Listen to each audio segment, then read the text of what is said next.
Okay, I think we need to start this event with an icebreaker. Are people able to stand up where you are? Are we able to stand up?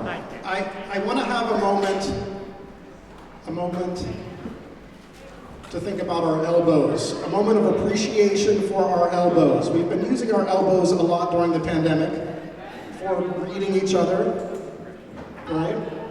And, you know, in this event of storytelling, perhaps we are going to do a little elbow rubbing. So let's take a moment just to say hi to somebody next to you. Rub elbows and say hello. How are you doing? Good to see you. Good to see you. All right, very good. Once you've rubbed elbows, you can get comfortable and get back in your seat. But you're like right next to each other. You don't know each other. There's a couple more people looking for seats. So again, if you can scoot in a little bit to give people some room. All right. Fantastic. Let's give a round of applause for everybody who came out tonight to support our storytellers.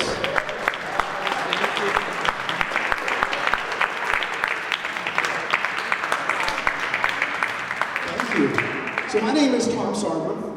I am the organizer of this exhibition, the Pittsburgh Left. Thank you. The show is up through October 23rd. So please, check out the work tonight, but also, come back, tell your friends about it. We have 11 wonderful artists in the show. I'd like to thank the Pittsburgh Cultural Trust, and especially the gallery crew, Vivica, George, Natalie, Tara Faye. Thank you so much for all of your help and the programming of this exhibition. We have Larry Rippel tonight, who is documenting the exhibition, or the event, and he is doing videography, but he's also one of the featured artists in the show, so Larry's wearing many hats. Round of applause for Larry Rippel.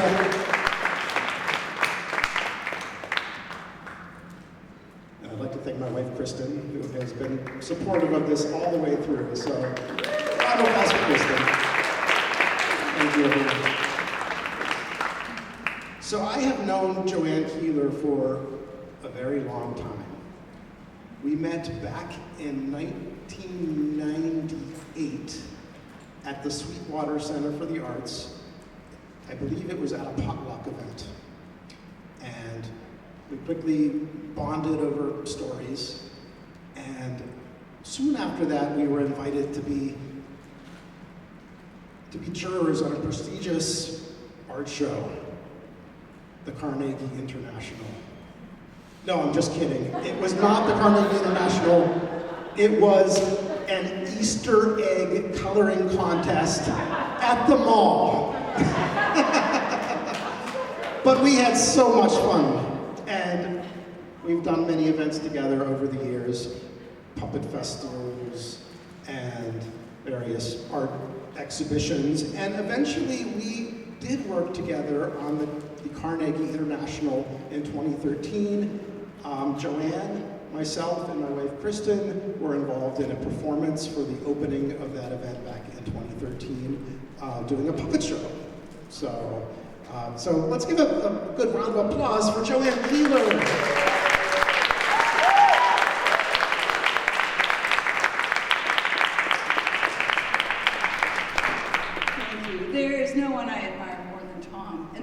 That story is we had to judge these Easter eggs, and there were some beautiful renderings by students in middle school and high school. They were gorgeous, but there was this one egg that was decorated with ants carrying eggs through tunnels.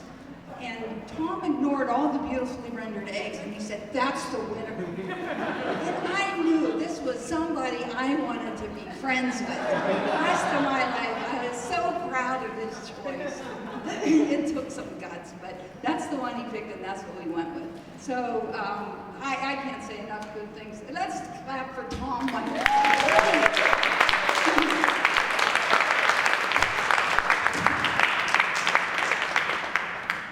So this is how it goes tonight. We have 9 tellers. We'll do 5 and then a break, and then the other 4. There's no, things are not not stacked for some reason, no mysterious reason. This is just how I put it together.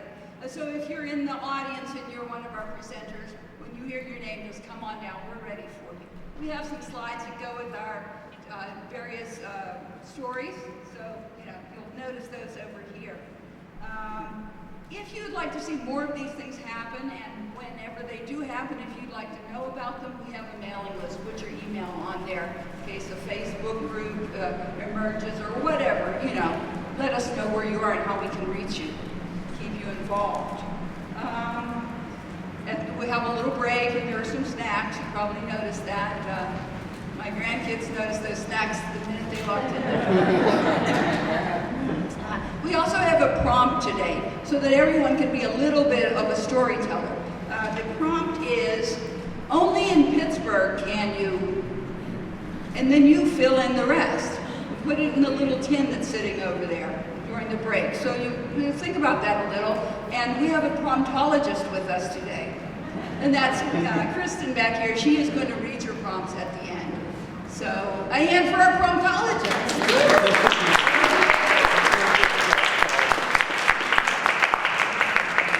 We're here today surrounded by the work of Pittsburgh artists to listen to stories. They're all somehow related to Pittsburgh. Our presenters are visual artists, writers, storytellers. We have a poet and a comedian. We all have stories that connect us to this city, and so in some way they connect us to each other and to all of you.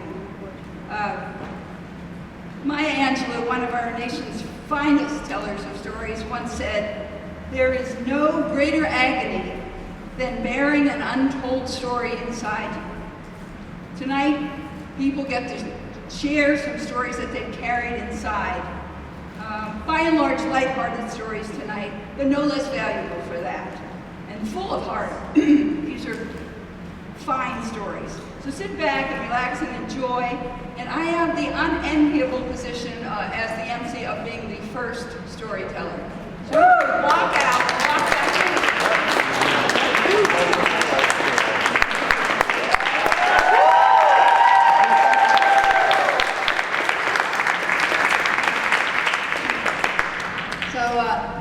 When I was getting ready for this evening, I started to think about my mom. And there's this thing she used to say, "Yeah, well, life ain't always fair." Well, she might have been the one who said it, but I really learned this lesson from playing with my siblings. There were 4 of us. So there's Tom, and a few years younger, Rich, then comes me, and then Donna, the baby. But for a while, Donna was too young to join in our games, and that put me at the bottom of the pecking order. And it was Tom, the eldest, who made up all the games. And the game I'm thinking about, we played it, I was about 5 or 6 years old. And this game was called Woke. So I would like to stand up here and tell you that this was a story about being, trying to level the playing field, fight racism, make reparations to people who had been mistreated. But actually it was my brother's goofy way of trying to imitate Elmer Fudd or Art Carney. "Okay, I'm going woke." This was a game about going to work. And in my family, going to work meant going to the factory. And going to the factory meant H.J. Heinz Company. Like, Heinz Field. So my dad worked at Heinz, my mom worked at Heinz, until she married my dad. My aunt worked there. A lot of people in my family worked in factories. And we would even go sometimes on a field trip to H.J. Heinz, I guess with my brother's Boy Scout troop or something like that. And it wasn't like a factory now. We could sort of really be in there, hear it all, see it all, smell it all. And my dad, when we'd go there, we could see him. I think he was like, they called him a panel operator, which meant he had to troubleshoot. There were all these buttons, and if something got jammed in the factory, he had to shut it all down, and he had to go unjam it and turn it all on again, right? And sometimes he'd come home with like an industrial-sized bandage on his arm, and we'd say, "Dad, what happened?" He'd say, "Oh my, today I got my whole arm sucked into the machine, I almost ripped it a storyteller. And the other stories that he liked to tell were about Hammers, the foreman. So my dad was a troubleshooter, but the foreman was the one who really had the power, right? My aunt, she worked in the can room, and at least to a kid, that was the noisiest room in the world. There were cans on conveyors, and there were machines and smells, and then amidst it all were these workers in little white paper hats, the poor oppressed minions who were feeding the nation, you know. They're all down there working. And well, when we played Woke, we were in that can room. I mean, really, we were in our bedroom, but it was the can room to us. And in that room, there were my brother's twin beds in a little alcove with a space between them. And then on the other side of the room was my little rollaway bed and a little desk. And so when the game started, my brother Rich and I would kneel between the two beds to about here on us. And his bed was the conveyor belt. And Tom would stand between us, the foreman. And invisible though they were, he could see the beans coming down the conveyor belt. And if a bad bean came down, we had to eat the bad bean. So it sort of went like this. He'd yell bean, and then he would grab us by the back of the head and go poing. The thing about it was, this, like his favorite episode of I Love Lucy with the weird conveyor belt, yeah, some of us know, yeah. This conveyor would go faster and faster and faster. So it was boing, boing, bean, boing, bean, boing, boing, boing, boing. Our poor little necks.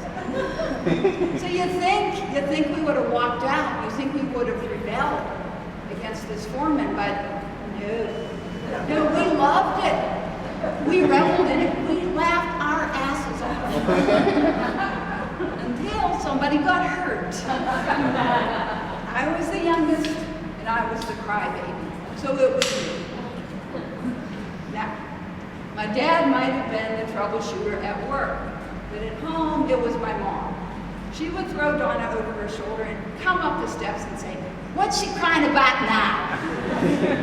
Cut it out. I'm not coming up here again." And she'd go back to her work. And as soon as she was gone, the game started up again. Rich went back to the conveyor belt.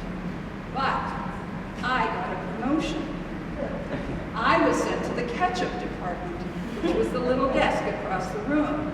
And there I got to make ketchup with my little blue mixer.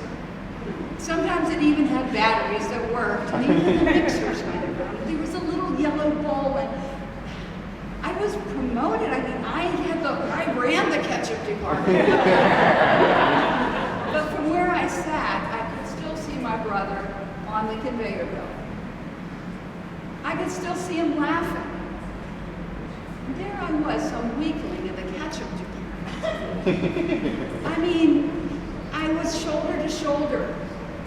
I was the oppressed. I was fighting against that evil foreman.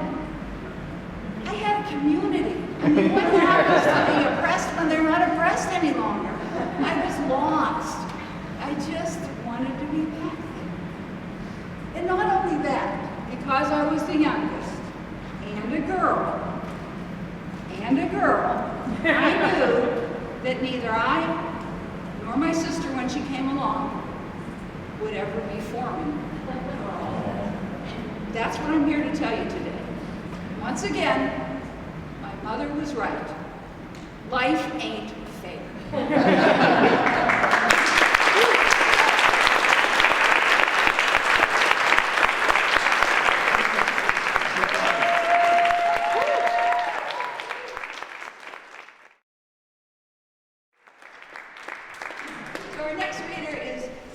Ervin. Kirsten is a Pittsburgh-based artist, and her wonderful work is right over here on the wall. She works in illustration and fiber.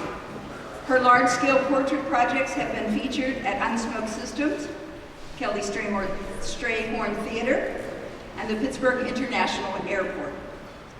She created collaborative tapestries during residencies at the Children's Museum and Project Art. She is a member of the Associated Artists of Pittsburgh, Group A, and the Fiber Arts Guild of Pittsburgh. She and her husband, Willard Smith, coordinate the Silver Apple Gallery. Simmons, I'm sorry, I don't know why I'm name trouble here. Willard Simmons coordinate, and this is a beautiful little gem of a gallery in Lawrenceville, the Silver Apple Gallery, one of Pittsburgh's smallest art galleries. It's a charmer. You need to hear more about where that is. If you see Kirsten's artwork, you will immediately realize that she sees right into the soul of people, and she loves them. She loves people, and it comes through everything she does. That's not written here on the paper. That's what I'm telling you. And that's why I think her story is so fabulous. It does just that. And so let's make her feel real welcome. Kirsten.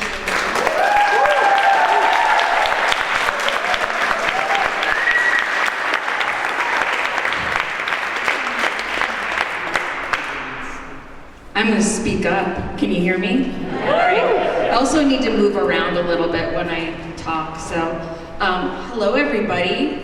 How many of you here have were in Pittsburgh when Three Rivers Stadium was a thing? Who remembers Three Rivers Stadium? Okay. So, for those of you who don't know, it existed from 1970 to 2000, at which time it was demolished. It housed both baseball and football. That's the other game. I didn't grow up with sports. At their, so I was actually there once using a power hose to take the football lines off the field in my capacity working there. And my story is about working there. I am really touched and honored that my boss at the time is here. Now, Diane, right there, okay?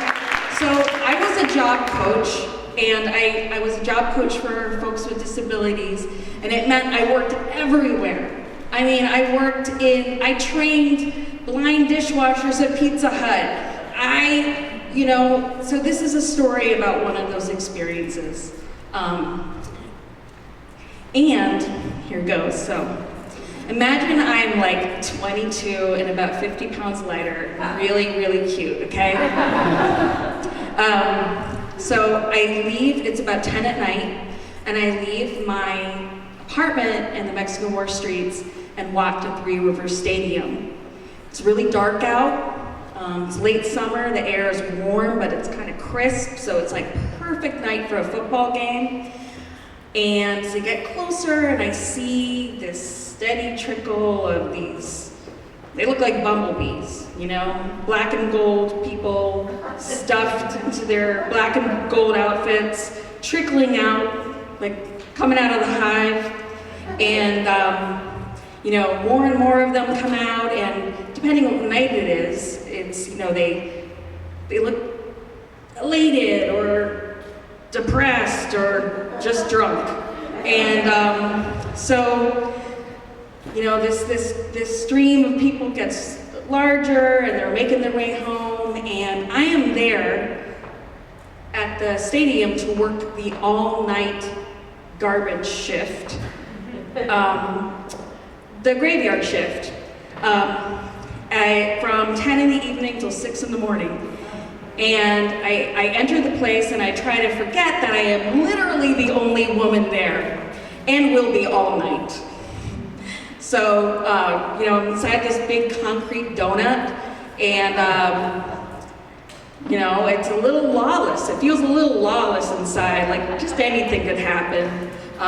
It's open air, and I'm there to support this young man, Kevin, who has intellectual disabilities, who's working as a janitor.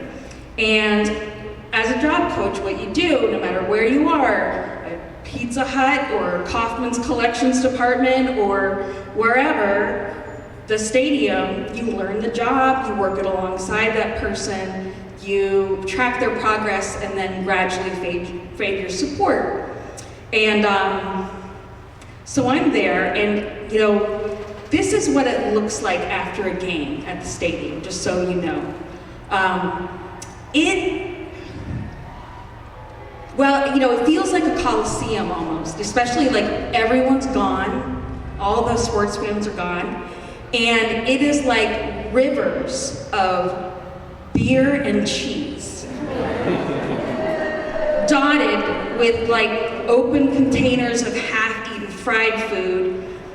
Garbage cans, yes, but they're exploding, they're overfilled with drink cups and pop cans and soiled napkins, just like popcorn spilling out the sides. And we are, you know, it actually literally feels like a coliseum because I'm like, hey, only barbarians would leave such a colossal mess behind. But anyhow, so Kevin and I we are assigned to this very distinct and peculiar crew. And one of the things I loved about this work is wherever you would go, you would learn the culture and the people of this particular work assignment. You know, not all Pizza Huts are alike. Not all, you know, janitorial staffs are alike. And so Johnny Mac was the man that headed up the crew. And everything about Johnny Mac, he was a character, stuck out to the sides. Okay, which is why I need the mic. So his feet stuck out to the sides, and he had these giant ears, and they would stick out. And it was like he was on alert. You know, he was like, it was like he had like radar or an antennae or something, and you know, he was constantly like looking around. His eyes were scanning the ground, looking for those bits of gold amongst the rubble. And he worked with, you're gonna think I'm kidding, but I'm not, identical twins, Larry and Gary. And Larry and Gary did look exactly alike. They were very thin white men with mustaches and a baseball hat, and they would just slip in and slip out, and you never know when one was gonna come up behind you or not. And so Johnny Mac would say, hey, you ever need one of them, just say, hey, Twinna! One of them will come running. So, you know, this proved very, very useful to me and Kevin over the next several weeks. Also on hand was Nathan.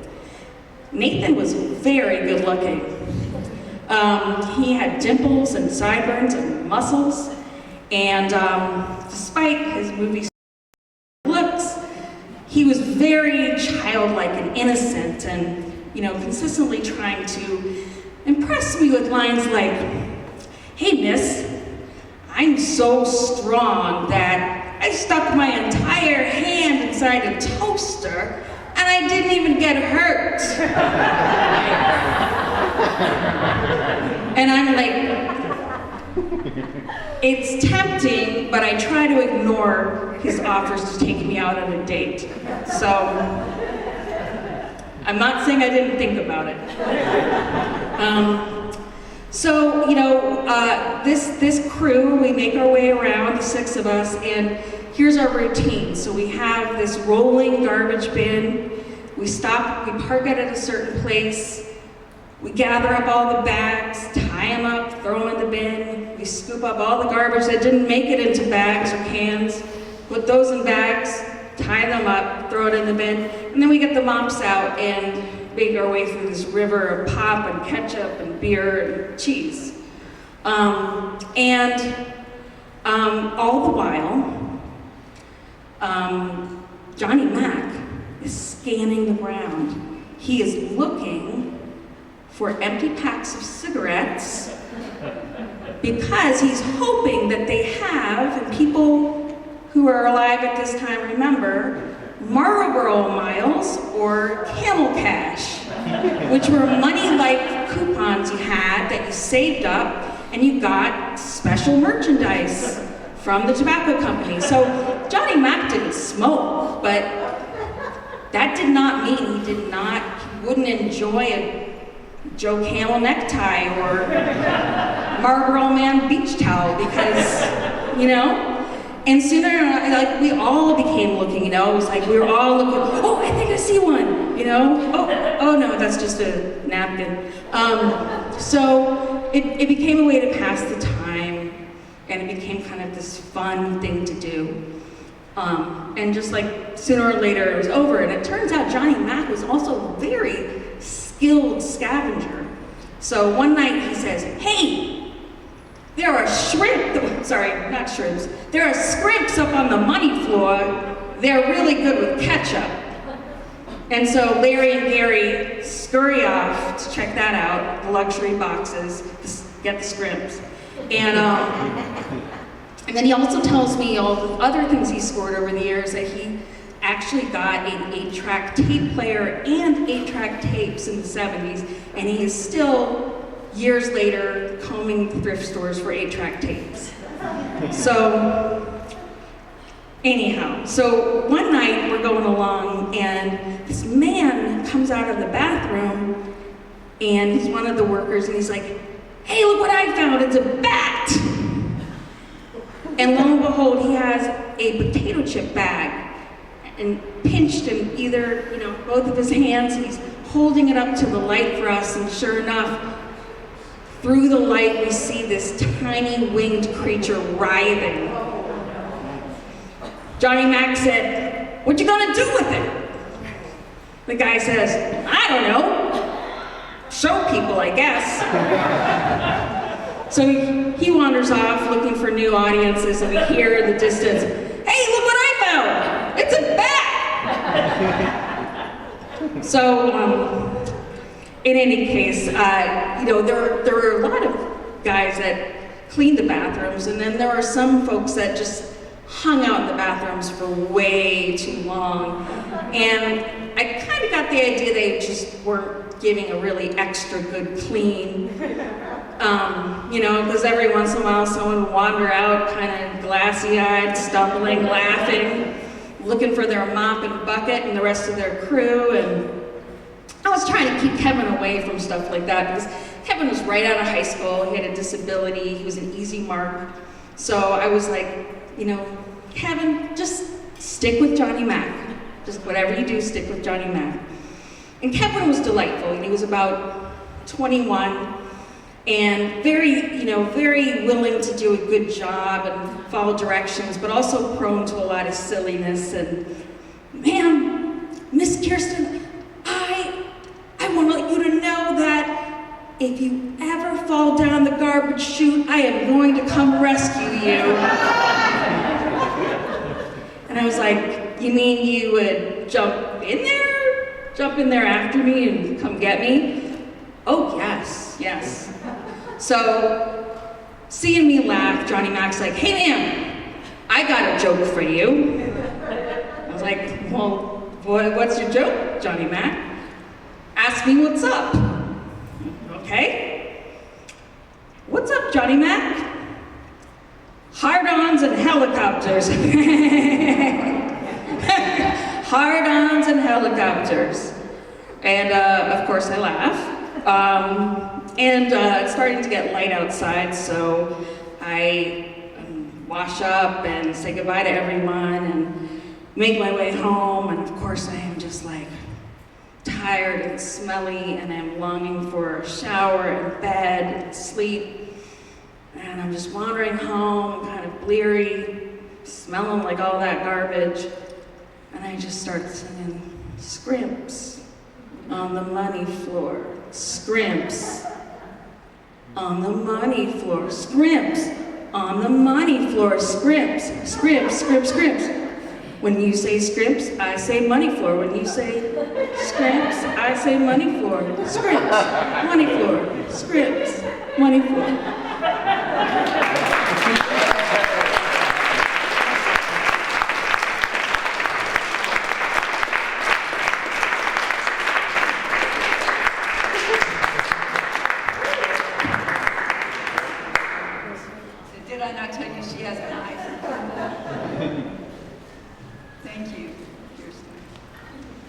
So our next teller is Bethea. Christine is an award-winning visual artist of 20 plus years with additional experience as a curator and arts administrator. Her work as Western Pennsylvania quilter has been archived by the Senator John Hines History Center, a Smithsonian affiliate. Selected to showcase at the 100th Folklorist Conference in Baltimore, Bethea's film direction of This Is VCAP Resettlement as Seen Through the Eyes of Teen Bhutanese Artists received national recognition through the support from the Pittsburgh Office of Public Art and National Endowment for the Arts. No small feat.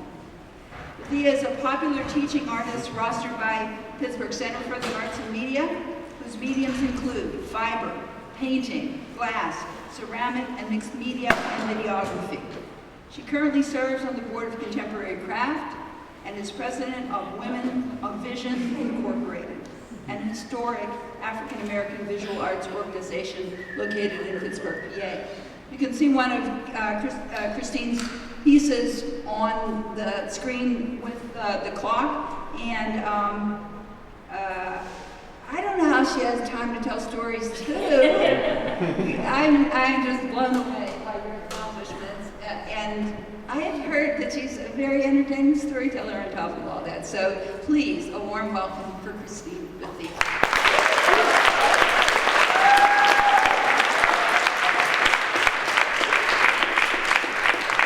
Let me adjust this mic. As you guys remember that song, Short People Got No Reason to. Okay, so I used to work for Kaufman. Some of you may remember the story, Meet Me Under Kaufman's Clock. Well, we were actually above the clock, which was a special place to be. And this story is about my time at Kaufman's. I was there for approximately 8 years with some of the most talented copywriters in the city. And this was one of the adventures that we had. We had many, but this was one of my favorite ones. It was the night before Christmas at Kaufman's, and this is a true story. So it was the night before Christmas, but this is not about that poem, or Santa Claus, or 8 tiny reindeer. You see, every other business in downtown Pittsburgh was effectively closed, or at least having a super great Christmas party. That is to say, nearly everyone in downtown Pittsburgh, except those poor, downtrodden souls trapped on the 12th floor of Kaufman's department stores. At Kaufman's, every creature was stirring, most notably the copywriting staff in the advertising department, who were not only stirring, they were stewing. In fact, they were fuming. How was it possible, they said, of all the unfortunate workers in downtown Pittsburgh being held prisoner, that we have to work a full 8 hours on Christmas Eve? We were being held hostage by our Scrooge of a department manager, whom we called the she-boss. And what had we done to deserve all this? How could we be so unlucky? But to determine where things went wrong, we formed an investigative team and decided to send someone in to find out why. It wasn't long before all eyes were fixed on moi. I questioned this. I was told I was most likely the best candidate. I questioned that too. Because, they insisted, you are black. She won't yell at you. I struggled for a word to describe this. I said, your reasoning sucks. How could me being black make it easier to get off of work? Someone finally had to admit that was kind of ridiculous, even racist. Cowards, I grumbled. But in the end, there were no other volunteers. I decided that they're not being malicious. Anyway, heck, it was worth a try. They were right about one thing. I did catch she-boss off guard. Showing up randomly outside her office with a suspiciously pleasant grin on my face was off-putting to her. She did not, however, invite me inside. She-boss just stared at me. I said to her, we, meaning the staff, was wondering why we have to work until 5 p.m. It's Christmas Eve. It's the night before Christmas, after all. Can't we just have the rest of the time off? She looked at her wall clock and scrutinized the time. "It's barely noon, Christine," she said. I shrugged and chirped, "It's 5 o'clock somewhere." She said, "I think not." And then she glared at me. "Go away." "Okay," I left cheerfully. I got back to the cubicles and everyone gathered around. "What'd she say? What'd she say?" She said no. They groaned. To everyone's surprise, I said, "I'm going back." I turned and marched right back down the hallway to the she-boss's office. She barely looked up from her desk. "You heard what I said," she said, and I said no. "I know what you said," I said, "but I came back to give you an opportunity to say yes." Now she looked at me and snarled. "You're really pushing it, Christine. Get out of here and tell them I said that too." "I did," I said, "and I will again." And then I went cheerfully on my way. Back at the Cubbies, they gathered around. "What'd she say? What'd she say?" I told them she threw me out of her office. "Oh no," they all cried and groaned. But I assured them I was going back. "What? No way," someone exclaimed. But there I was, strolling back down the hallway towards her office, hoping against all hope. As I rounded the corner, I hear an offhanded remark. "She's freaking nuts."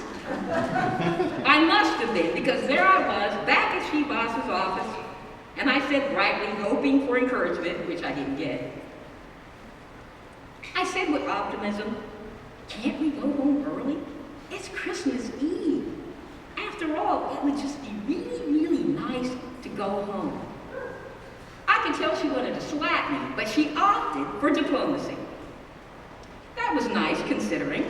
"Christine," she said through her teeth, "I am sure you and your coworkers would love to have the rest of the evening off."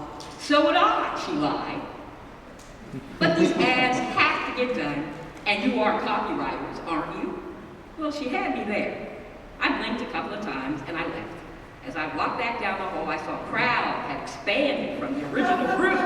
So all the other departments under the she-wolf's purview were now gathering together. "What'd she say? What'd she say?" they said, as they huddled around me.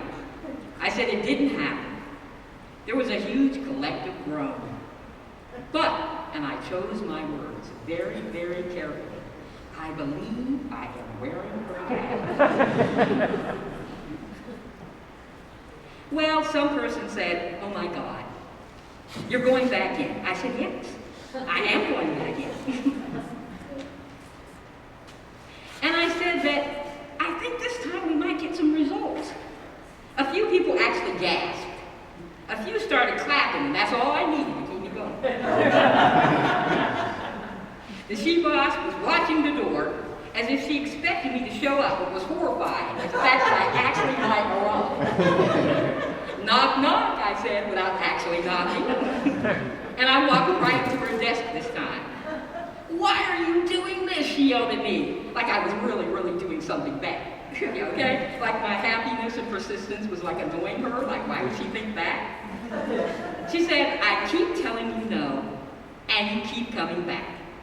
And you think I'm going to change my mind, but I'm not. And Christine, another thing, just in case you didn't know, I'm Jewish," she snapped at me, one hand on her hip, wiggling like Mick Jagger. "Jewish!" I actually didn't know which pocket to put that in, so I followed what I consider proper white people protocol. I glanced calmly down at my pretend watch, and I left politely. Back to the Cubbies I flew, and they were all waiting with bated breath. "What did she say? What did she say? Can we go home?" They wanted to all know. Nope. Everybody was in instantaneous gloom, but I had another idea. By then, folks were starting to shuffle off. I was like lining them up like a team, trying to hold them. I finally convinced them we're going to work together, and we're going to make Christmas garlands. Big, long Christmas garlands.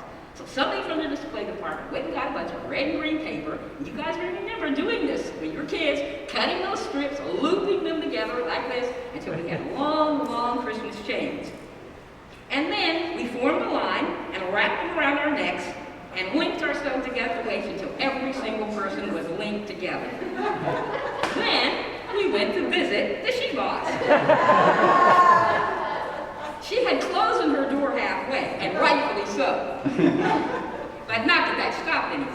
I gleefully pushed it right open. And I announced, "Let my people go." We shuffled forward until the procession was grouped right in front of her desk. Needless to say, she was super annoyed, even speechless, but not altogether ambivalent. She folded her arms and sat back and waited, tapping her foot. And then we all started to sing. They sang the song I taught them, and they started off a bit shaky at first. Go down, Moses, way down Egypt land, tell old Pharaoh. And then they got into the spirit. Let my people go. I said, I had a black thing going, a Jewish thing going. And then I had all these white people in chains. This had to work. And it did. At that fine line between getting fired and getting your boss inspired, a miracle happened. The corner of She Boss's mouth began to twitch, and she began to wave her hands in the air. Get out, she shrilled at all of us, get out. And at last, the words we were waiting for, go home.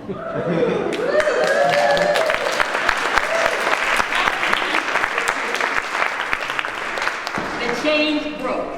Paper and people flew everywhere, out the windows, out the doors, down the corridors, down the fire escapes, until not a soul was left on the 12th floor.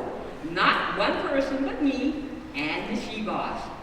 I was aglow with the success of pulling off my coat and listening to the sounds of the cheap fluorescent lights humming above me. And then I heard it, my boss's laughter, good-hearted laughter.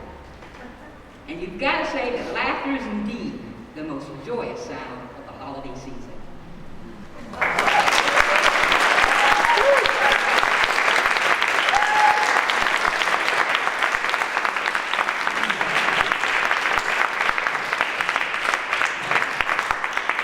Is there anything she can't do? That was fabulous. And clapping is all she needs to keep going, Thank you so much. Next up, Albert Pantone. Albert's a paper maker and a graphic artist, also a photographer, and he's owner and operator of Not Just Weeds, an outdoor studio in Braddock, VA, specializing in paper making using knotweed. He makes paper out of that nasty plant. He also likes to garden and cook. For a long time, he was an administrator at a camp for people with special needs. And for another long time, he was recreation director at John Cain Hospital. Oh, and did I mention, he once sold Chipwich ice cream in Daytona Beach, Florida. And he was a pirate in a movie. No wonder he has stories to tell. So a warm welcome, Albert Pantone.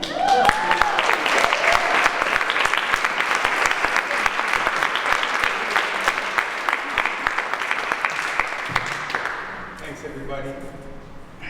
You didn't say that the 60s were good to me. The 60s were good to you. I have a story, and I'm just going to try to get it right out there.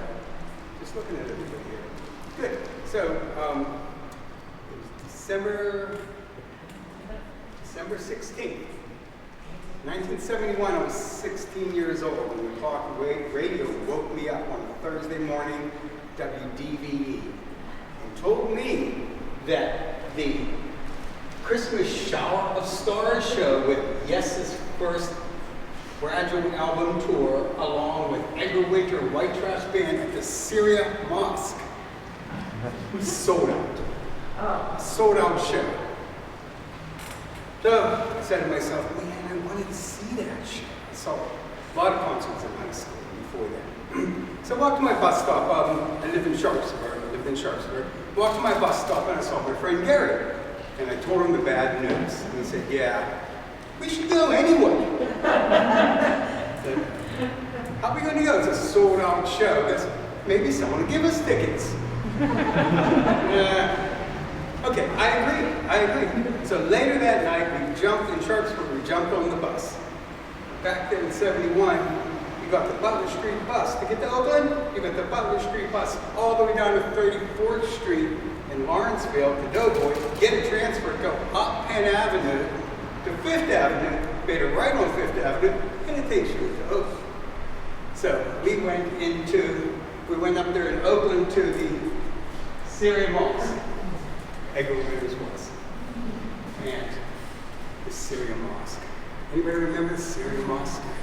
Built in 1919, demolished in 1991. It's a beautiful parking lot right now for the BMC.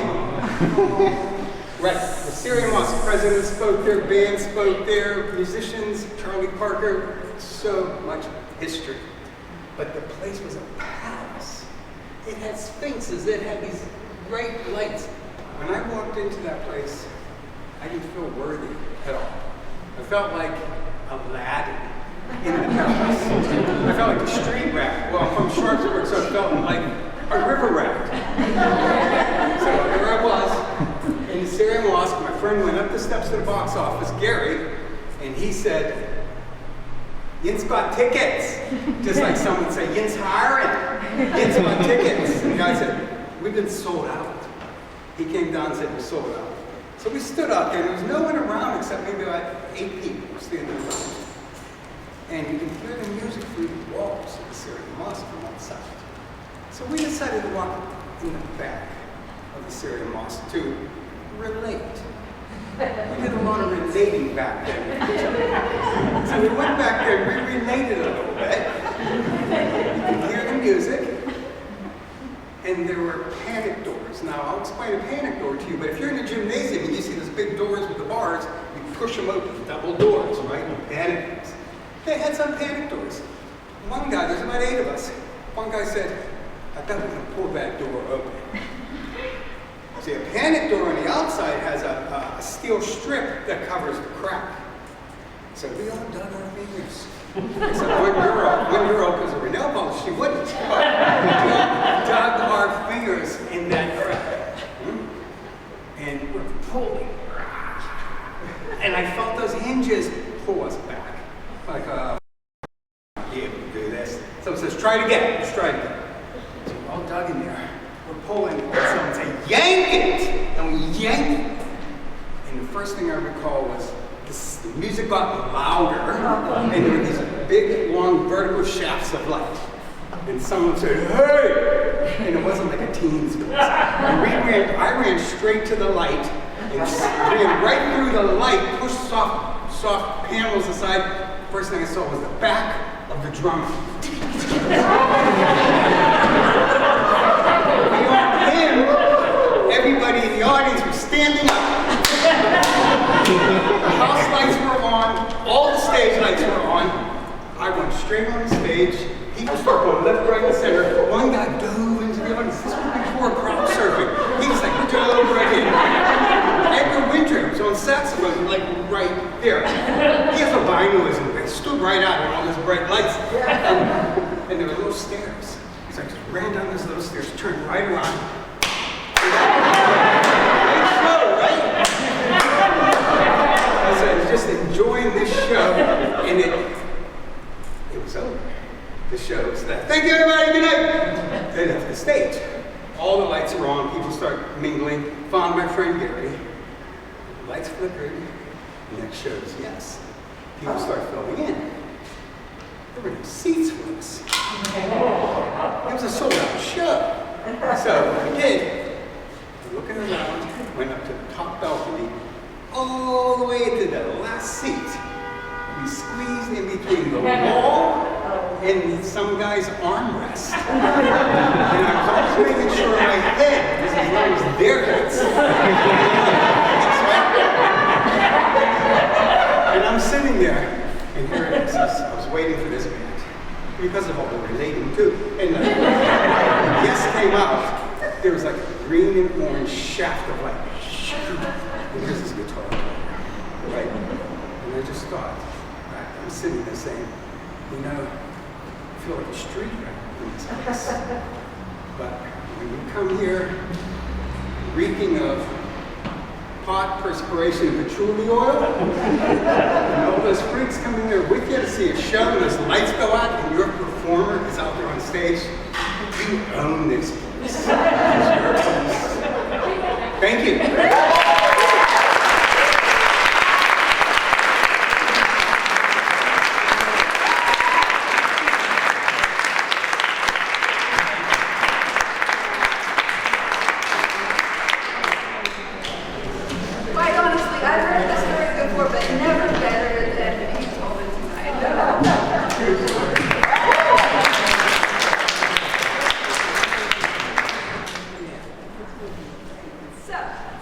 Our next presenter is Dan Charney. He's given me a very short bio. It says, just a guy from Johnstown who ended up in Pittsburgh and has had a whole bunch of interesting adventures since he has been here. This evening's story is an example of one of those adventures. I heard Dan talking over dinner one night, and he had such a brilliant history that I said, oh wait, you gotta come and tell this story. Because he is woven into Pittsburgh history, and he's gonna tell you exactly how. So, a warm welcome for Dan.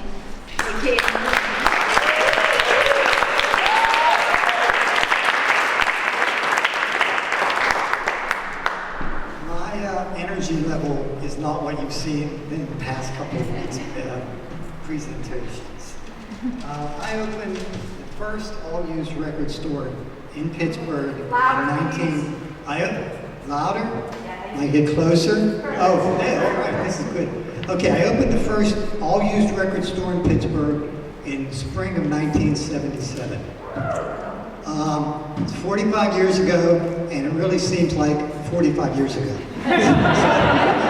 trying to remember everything, it comes back to me, and I try to remember the key points. And the inspiration for having opened the store was Chris and I were in San Diego for our sister's wedding in 1976. We were walking around San Diego and we saw a sign in the window that says used record store. And Chris said, that's right up your alley. Why don't you go and check it out? So I went in, I was walking around, and I said, this is really nice. This is like my place I'd like to be. So in talking with the owner, how'd you get started? Where'd you come up with the idea? And the guy said, I just went out and just go to flea market sales, estate sales, thrift stores, and picked up as many albums as I could, and then I ended up with my used record store.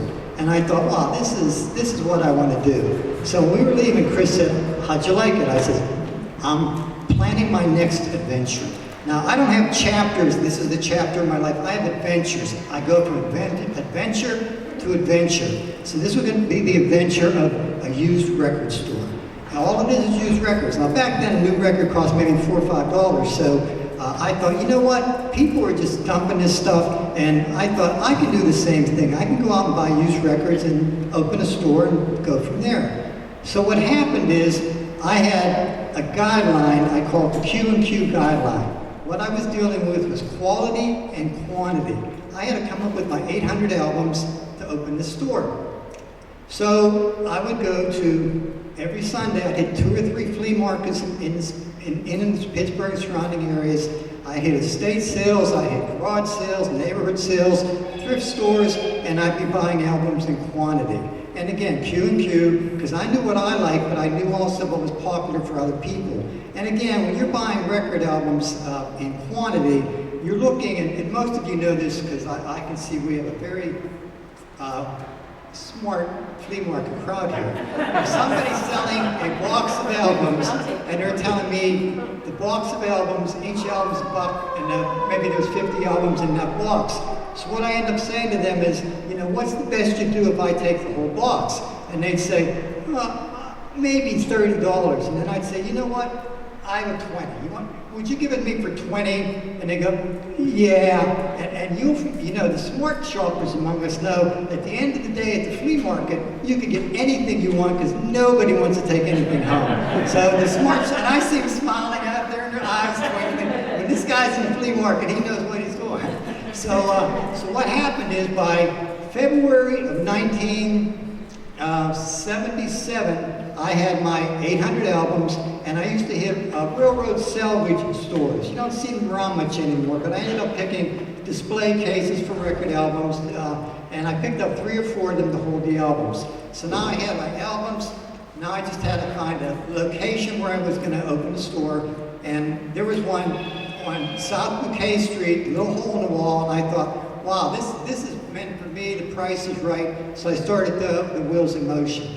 Now, in a Pittsburgh perspective of where my store was located, which was on 304 South Bouquet Street in Oakland, in Pittsburgh, here's how you give directions. remember the original hot dog shop? Okay, if you remember it, it's a block from there. And you remember Forbesfield? Yeah, it's not there anymore, but I'm across the street from there. So it's like, not everything you're given is not, if you're not from Pittsburgh, you don't know where any of these things are that I'm telling you about. So it ends up being a funny thing about Pittsburgh. But now where my store was is these little apartments that they're putting students in. It's right across from the law school at Pitt. So that's where the store ended up being. And then I now had money, I had the store ready to go. I had to get my license, my business license, and I had to come up with a fictitious name. Now, little did I know, if I'd have called it Dan's Record Store, that's free, because you're using your name, or Dan Charney's Record Store. But I thought, I'll spring an extra couple bucks. I think it was about $100. So I ended up calling it the Doodah Shop. Doodah Shop, 2 reasons. First of all, Stephen Foster, gentleman from Pittsburgh, deserves to be recognized in my store name. Secondly, love the Grateful Dead song Truckin'. Truckin' like a Doodah Man, okay? And the Doodah Man was put out there by, anybody know who? Truckin' like a Doodah Man. Nobody knows who the Doodah Man was created by. The cartoonist, Robert Crumb. Robert Crumb. So if you look up Doodah Man online, you'll be referred to Robert Crumb, and you'll get a picture of what a Doodah Man looks like and how the Doodah Man walks.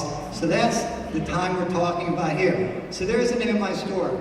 Truckin' like a Doodah Man from Doodah, and Stephen Foster, buried in Allegheny Cemetery. He's dead too, So now we have the name of the store showing patronage. I'm happy I'm from Pittsburgh again, came from Johnstown. Pittsburgh is my New York. I grew up as a little kid watching stuff with Paul Shannon and things like that. Like, oh, Pittsburgh, Pittsburgh, Pittsburgh. And this is my New York. Now my son, he grew up in Pittsburgh. New York is his New York. He's in New York. That's what he is. There's a lineage there to share with you. Now what I want you to notice, this is the store. Let's see.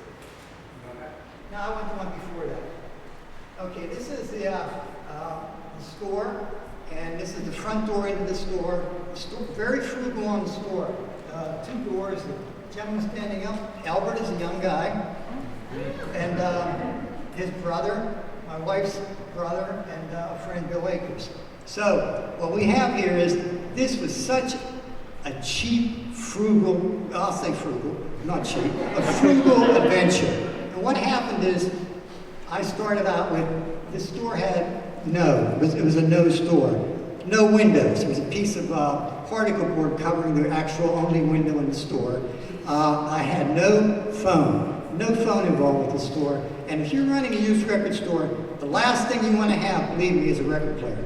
Because people are going to say, can I play this? And you know, I'm a record player. So right away, I'm on the cheap, no record player, no phone, just open the doors, let's go. And people would come in and they'd say, well, how much is this record? I said, all single records, $2. I buy them for $1. And then I have some clientele. I put ads in the Pitt newspaper, circulars were handed out. I kind of had my whole routine of how I wanted it to go. So then there was a student from Pitt Law School at the time. He walked by the store a few times, he'd come in and talk. That's another thing. This was like a place to talk about music, just come in and talk, kill time. But this Pitt Law student said to me, would you like a better sign? I'm thinking, I can't pay you for a better sign. He said, no, I'm a law student, I get bored, I want to be studying all the time, and I like making stuff, and I'll make you a sign. And I said, well, yeah, if you want to make something, it doesn't take much to beat the original sign I had up there, because Chris one day, I said, I need a sign. She said, okay, here's a sign. And I said, okay, we put the sign up. So now, then she painted the doors. So then finally this gentleman comes up, and you can put it up there. He comes up with this neat sign, and I said, wow, this is really great. And he said, yeah, I had fun making it.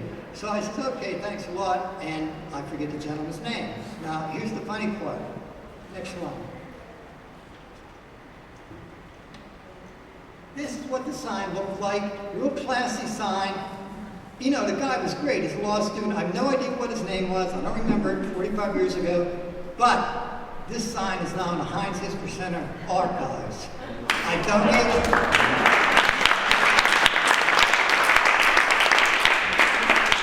donated the sign, all my paperwork, all my fictitious licenses. Pittsburgh Magazine did a story about me. Boom, that went with it. I passed it all to the History Center in the hope that someday they'll do something with records and music in Pittsburgh, and I'll get that sign up there because it's a winner. And if the guy ever goes there, he's going to go nuts because he made the sign. I don't know his name, no credit. I just go, hey, thanks for the sign, and there it is. And I'm very happy that that sign worked out being there. So now we come back to, on the original sign, it said my hours of the store were from noon to 5 p.m. every day, 6 days a week, closed Sunday. So I had to be there, get there at noon.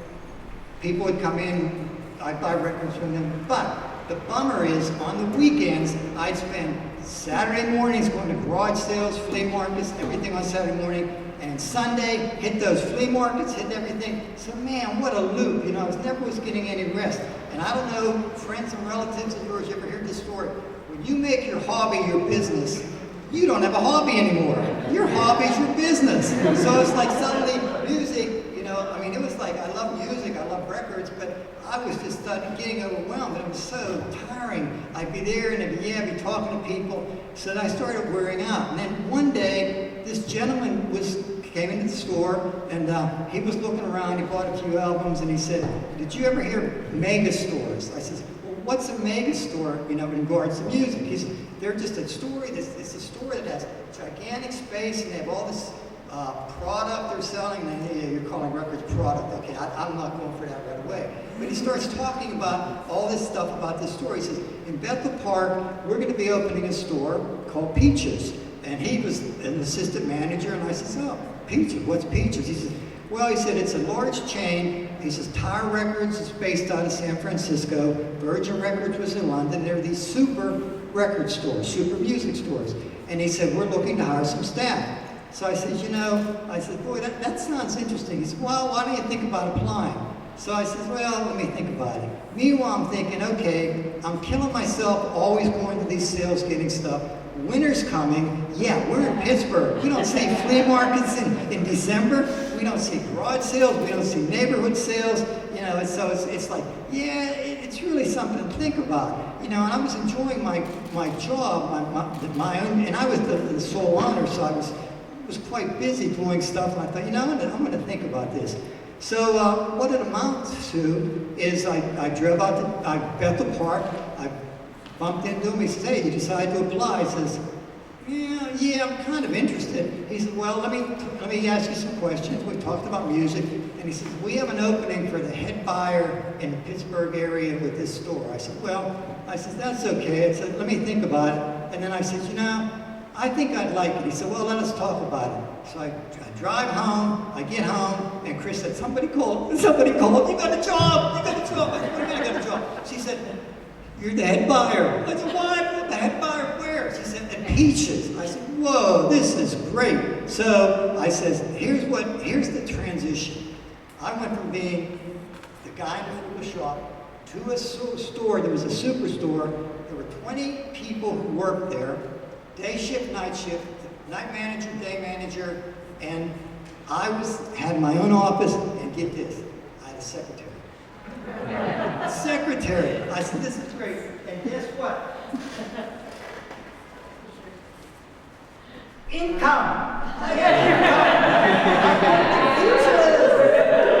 money coming in. Not a lot of money, but yeah. But promo records, tickets to shows, T-shirts from promo companies. It was the glory days of promo everything. They would just pump it your way, you get all the promo stuff, and you share it with staff. It was kind of a neat experience doing that.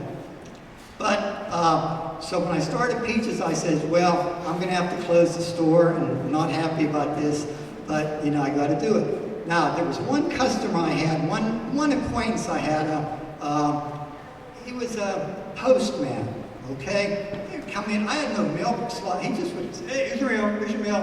And, he'd come in and he'd had his summer shorts on, the big bag on the side, toting along it. What do you got here? Oh, it's a used record. Bring me to a used record store. It's just used records.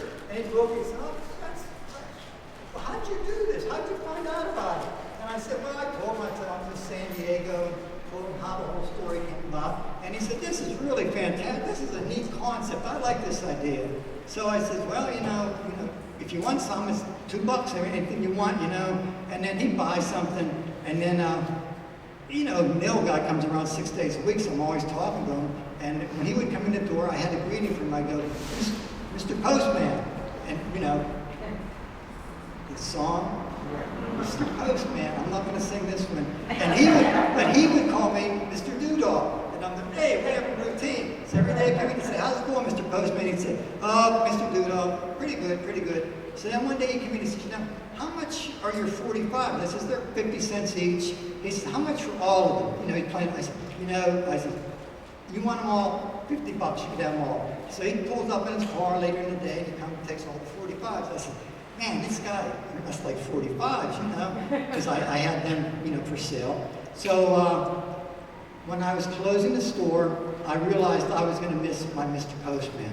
So I just said, well, I closed the door within 3 days. I closed the store, put the signs down, everything went away, it was gone, the store was closed, and then I think that was in the fall of 1977, okay?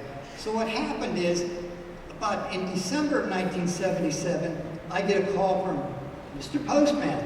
He says, hey, what'd you do with all your inventory? What'd you do with all your extra stuff? I said, hey, I have it sitting around the house here. Chris isn't too happy about it, but, it's around the house. So then he said, do you have those display cases? I says, yeah, I do have those display cases. I have the racks with the records in. He says, my buddy Jim and I, we're thinking we want to maybe open a used record store. And I said, I don't know what I could do, if you want them, I'll give you a price, come for all of them. And he says, okay. And I said, well, I don't have you to postman anymore, so, I'll tell you how to get to my place and everything. He said, well, okay, because, give me directions. Jim and I will come with a pickup truck or with a van. So they come into the house, get the stuff, take what they wanted. And he was leaving, and I said, now that you're leaving, you're going to start your own used record store, I can't call you Mr. Postman anymore. He said, just call me Jerry.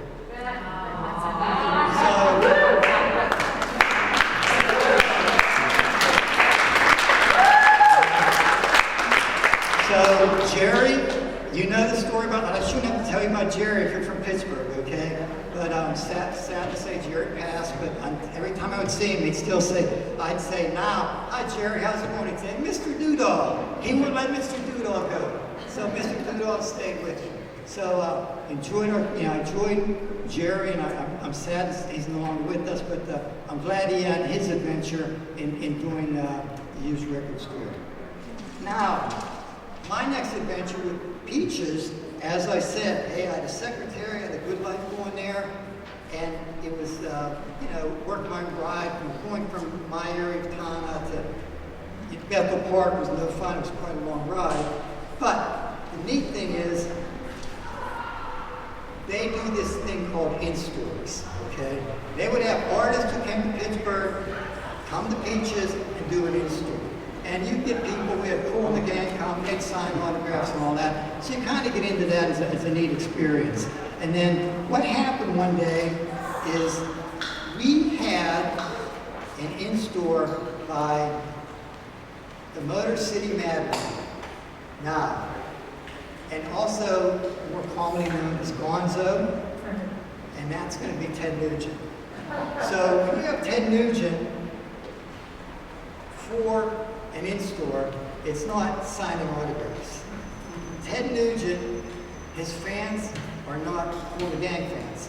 His fans are kind of rowdy and excited. They were around the store talking, and suddenly somebody said, Ted's in back. I said, okay, so we're going to get Ted to come out now. So he's ready to come out. So I'm standing right there. I move away, and he comes out and goes, yeah! And he leaps on this counter. It's a glass counter. It's a glass display case, and he leaps on it, and he's going, real gonzo. And I'm looking, and I'm seeing the glass on the counter. I'm thinking, oh my God. But it's like a car window glass. It doesn't break, okay? It shatters, but still.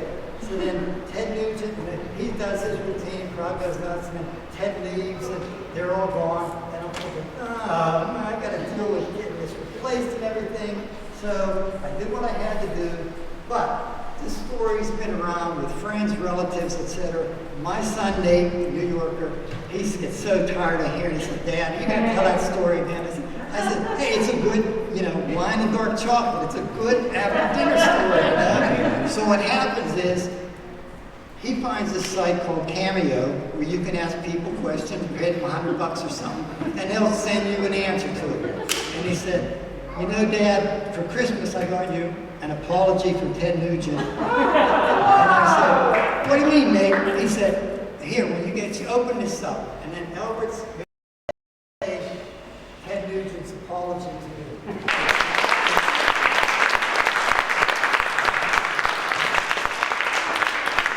I have 2 words to say, apology accepted.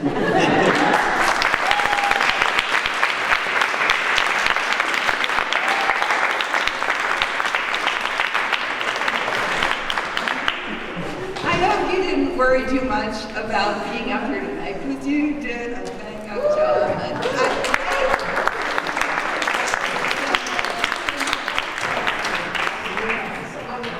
So we are going to take a short break and then come back for our next 4. The bathrooms back there, the snacks are over there. Please stay around. We've got 4 more great storytellers lined up here. We'll call you back. Oh, don't forget to write a prompt if you are so. Thank you. Our next presenter is Marcel Walker. Marcel is a Pittsburgh, Pennsylvania native.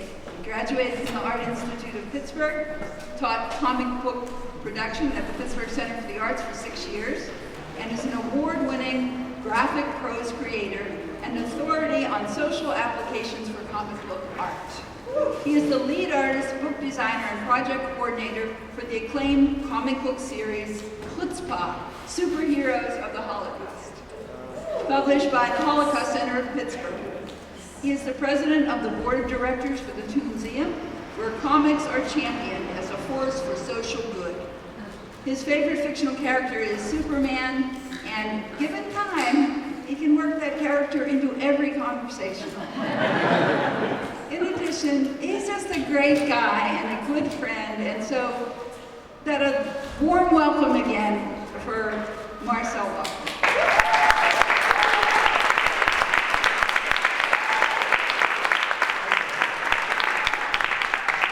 Thank you so much. Man, this is a cool experience. You get to come out, make your entrance, you get a round of applause, you introduce. This is like the best. This is how you come out of a pandemic. All right, so my girlfriend didn't come because she's a traitor tonight, but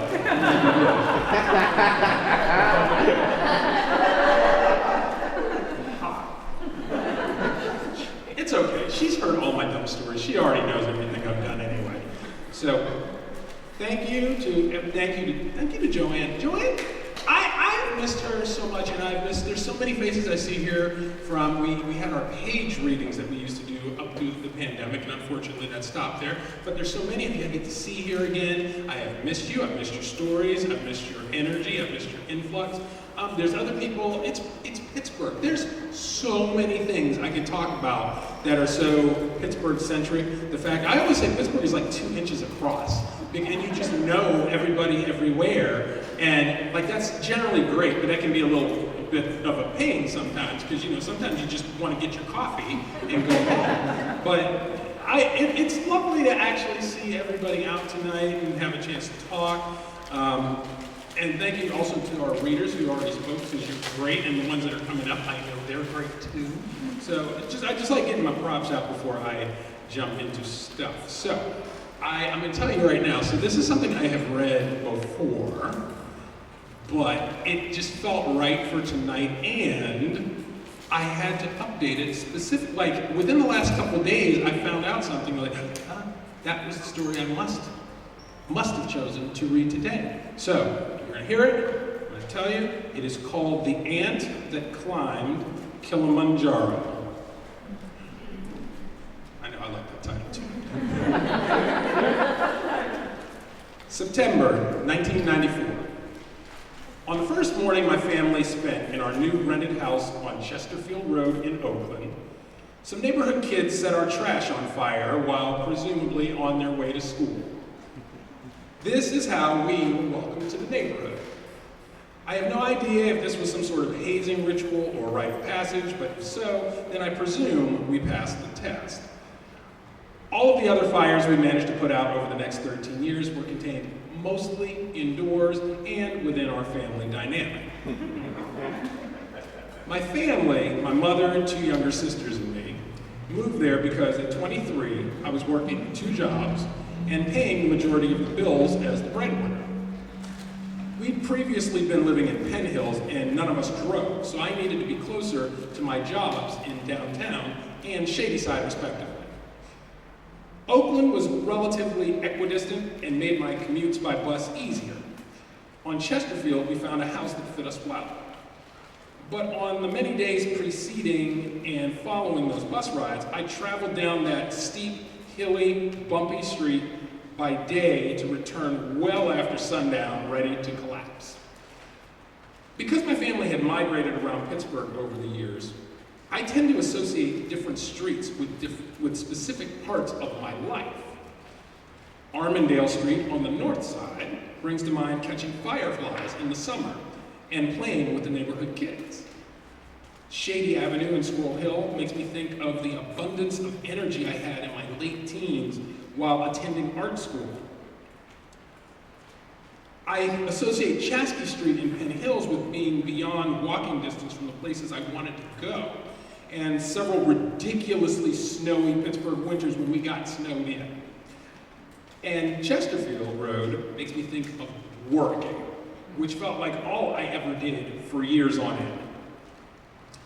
I worked here downtown on Grant Street at a customer service job for so long that even now, 15 years after having moved on, former customers still recognize me, and I have way less hair than I used to have. That is true. She remembers. For a lot of those same years, I also taught comic book classes at the Pittsburgh Center for the Arts, becoming lifelong friends with some of my fellow instructors. That's where I met Joann. And my students.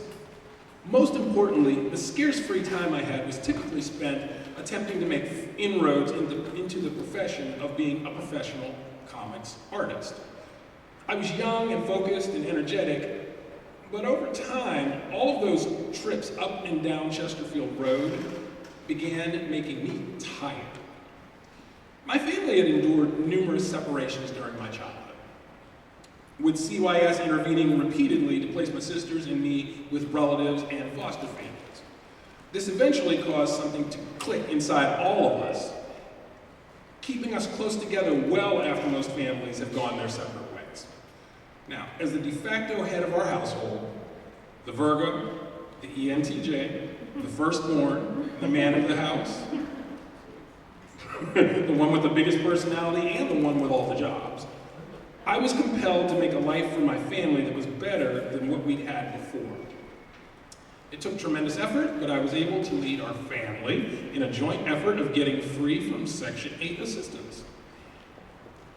There's a curious habit I remember sharing with other residents of Chesterfield Road, and I have to mention, so for those of you who aren't familiar with it, Chesterfield Road is directly between Carlow College and Montefiore Hospital. It is a steep, long cobblestone street, like real talk. So, there's a curious habit I remember sharing with other residents of Chesterfield. More often than not, as traffic permitted, I walked directly up or down the center of the street. You would think that given the ankle-twisting nature of that street, we'd have stuck to the sidewalk, but there are several factors that I think contributed to this. There was always a lot of trash on the sidewalks, especially down at the bottom where most of the punk kids and college students live. And during the winter, it was far easier to get foot traction on the street than on the sidewalk.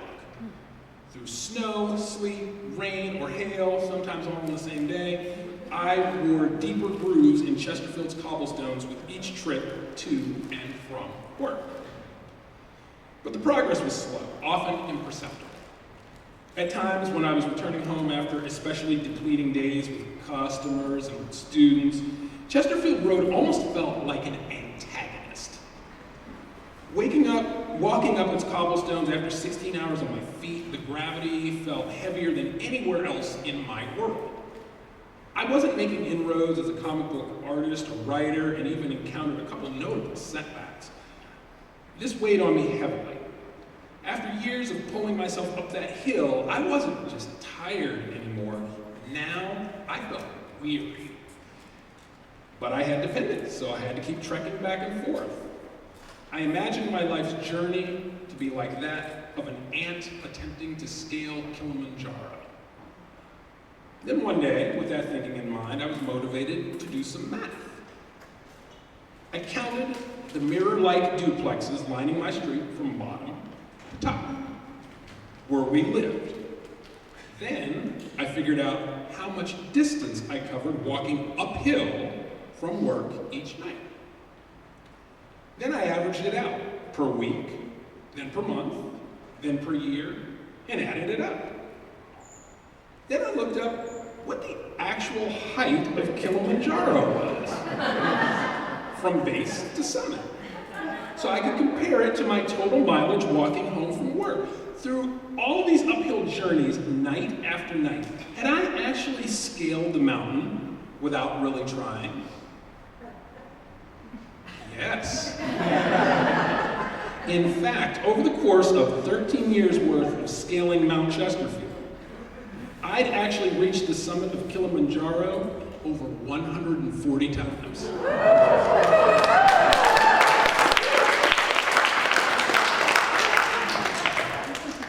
Now, that didn't necessarily make things better or easier, but it did help me gain some much-needed perspective. What felt for years like me failing to move forward had actually been me making incremental progress toward a long-range goal. As summarized by a friend one night as she dropped me off after spending an evening hearing my worries, "Honey, you've been keeping people alive." And she was right. After a few more trips up the mountainside, I eventually moved from Chesterfield Road to share an apartment with a friend in Shadyside. Later, we moved to Lawrenceville, where I've been for over a decade. Through development, revitalization, and gentrification, my family continued to live on Chesterfield through 2020, finally making the break mid-pandemic. The last few times I ascended the hill was when I went to help them pack boxes. Years after leaving, my legs still found the familiar rhythm and pace, and muscle memory took me to the summit without a whole lot of effort. Chesterfield Road made me stronger than I ever thought I could be, taking small steps like an ant that's also able to lift far beyond its weight class. I'm happy to report that I'm now an award-winning comic book artist with an actual paying job making comics with benefits.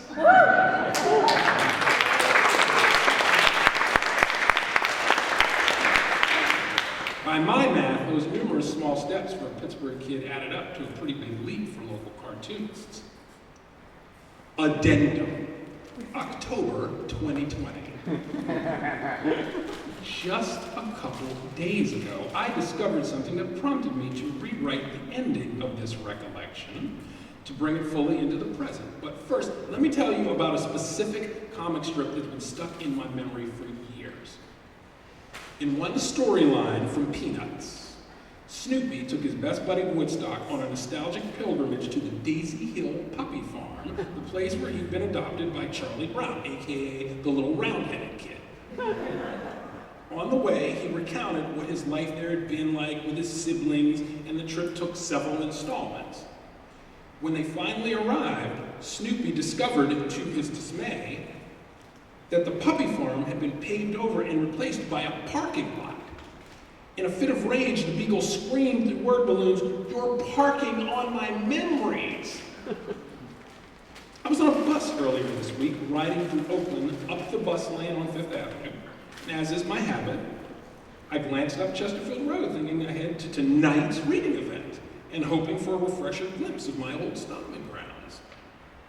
After decades, maybe a century, of winters and rainfalls, autos and pedestrians, Chesterfield's cobblestones have finally been shellacked over with asphalt. The age-old question of when are they going to pave over these bricks has finally been answered. The first time I'd ever been on Chesterfield was before we even lived there, back in 1987, and I vividly remember thinking, who in God's name would ever choose to live on this street? Now, as my bus sped past and I was forced to digest the almost unimaginable, I had to admit, it made me a little sad. They paved over my memories. But here's the way I'm coming to terms with it. The journey I took going up and down that street over all those years was so important that the city has chosen to preserve my footsteps beneath protective asphalt.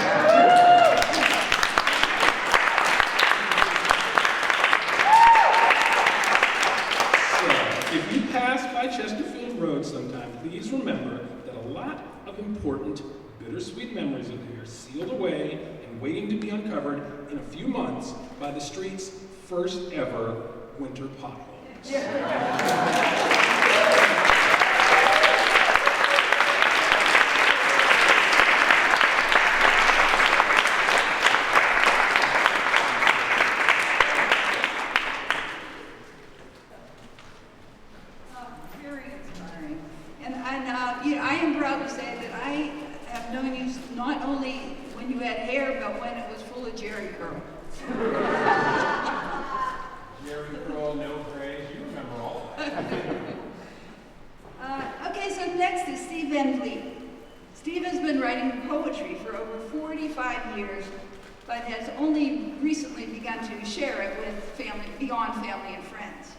Born in Toronto, Canada, he moved to Pittsburgh in 1998 and met his wife, Wendy, shortly thereafter. Together, they share a house in Allison Park with 3 dogs and 3 cats who pretty much run the place. Steve is retiring from a career in IT at the end of November. And I know personally that next to meeting Wendy, the day he retires is going to be the best day in Steve's life. And so, glad for him, but also for this thing that's happening. He's retiring and he can write poetry all the time.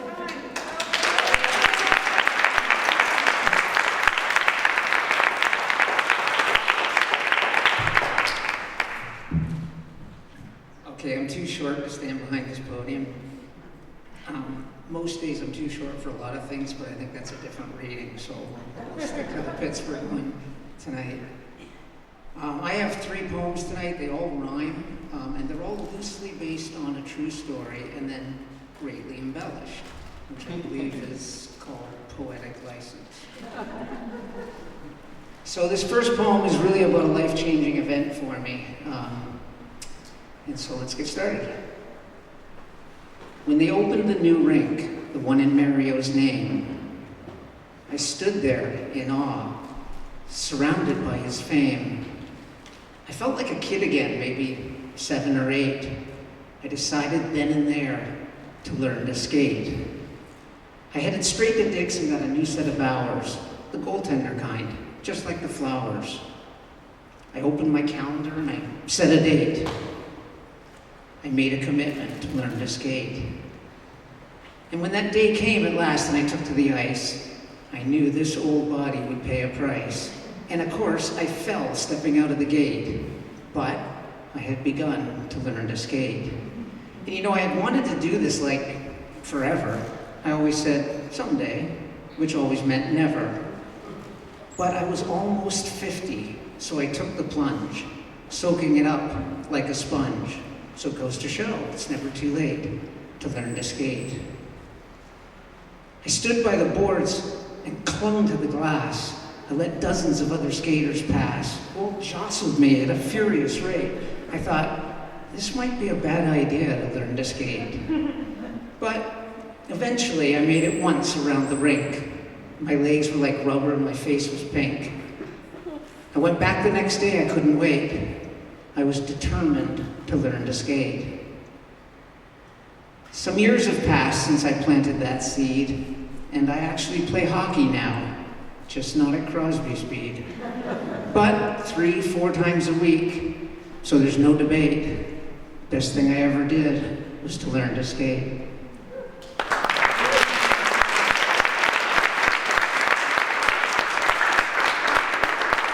And so that's literally me, day one, always with Wendy's support. And that's me now. In the middle of the summer, I'm a goaltender on 4 teams because I'm insane.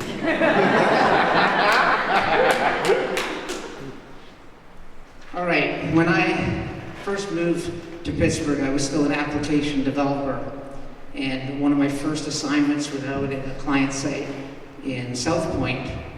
And I was with a couple of buddies, and one of them went to get some supplies and came back with a couple of notepads and some pencils.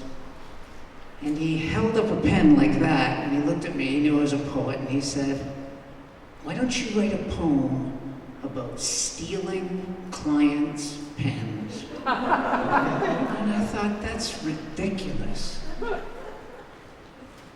I got a secret. Bet you couldn't tell. It's something I'm not proud of, but something I do well. I've hid it from my family. I haven't told my friends. I live for the moment when I'm stealing clients' pens. More than a habit, some would say I'm sick, but put me in an office, stealthy, I'm quick. Obsession is my mentor. My hunger knows no ends. I must, I will, I'll always be stealing clients' pens. Here in the storeroom, right before my eyes, every shape and trademark, every type and size. Ballpoint, felt tip, red, blue, and black. I run them through my fingers. I cannot put them back. I push aside the paper clips, scotch tapes, and the glues. Pencils just seem ugly, and Post-its I don't use. But glittering like gold in packages of tens, a treasure to behold. All my clients' pens. Better than dreaming, I'm faced with open stock. I'm very nearly paralyzed. Can barely think or talk. Bouncing like a puppy, a fox amongst the hens. There's nothing I like better than stealing clients' pens.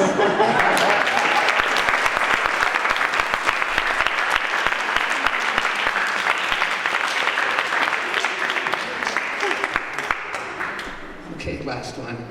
So, some 30 years ago or so, I was still living in a small apartment in Toronto.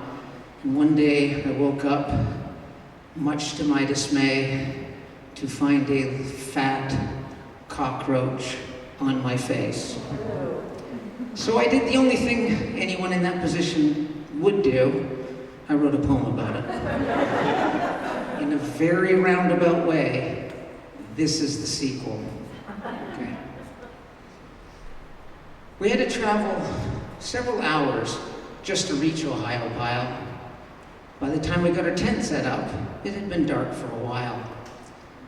The turnpike had been a bear, so we slept almost 9 hours as the sun slowly rose.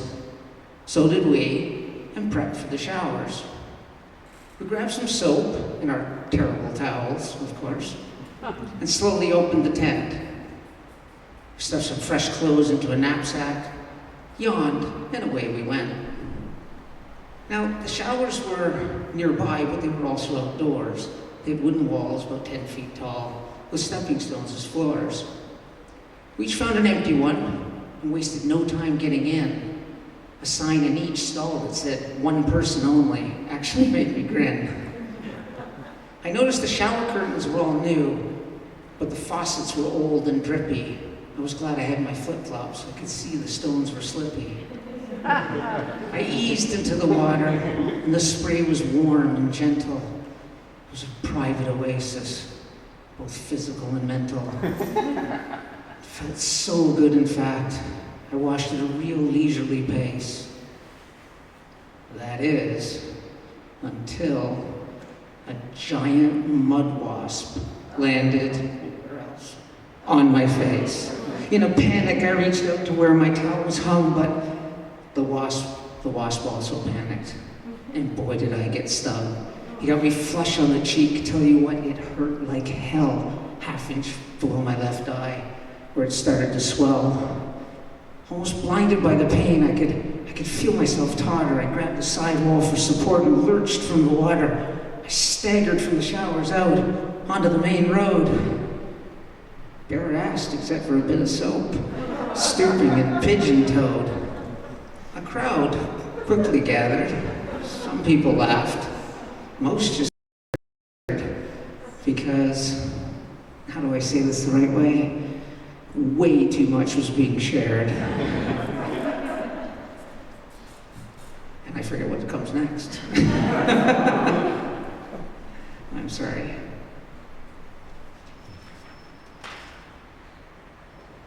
It was all just like now. It was all a little awkward, and no one knew, and no one knew what else, what to do. And honestly, I felt like a monkey on display at the Pittsburgh Zoo. Just a boy and his bubbles, with everything,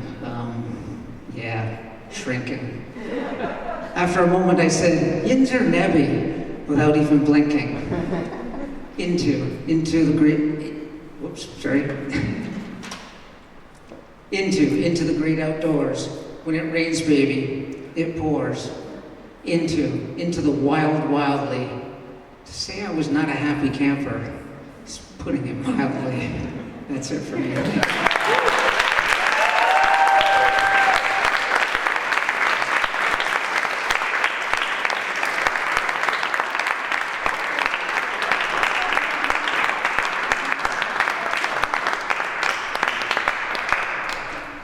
Before you leave, check for your pens.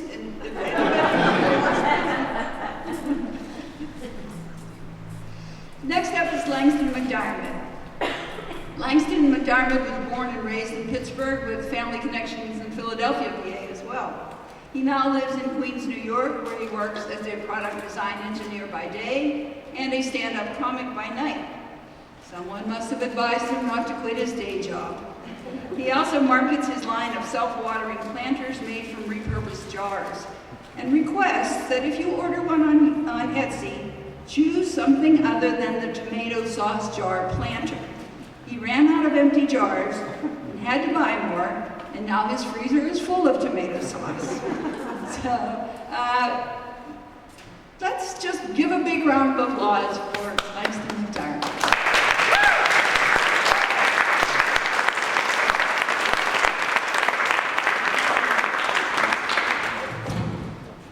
Thanks. That's my mom. She said, when I got here today, she said, oh, I wrote your bio for you because I figured that you didn't have time, and I had no idea I was supposed to write a bio. She probably told me that I'm real irresponsible. Okay. I grew up in Pittsburgh, and I spent most of my life here.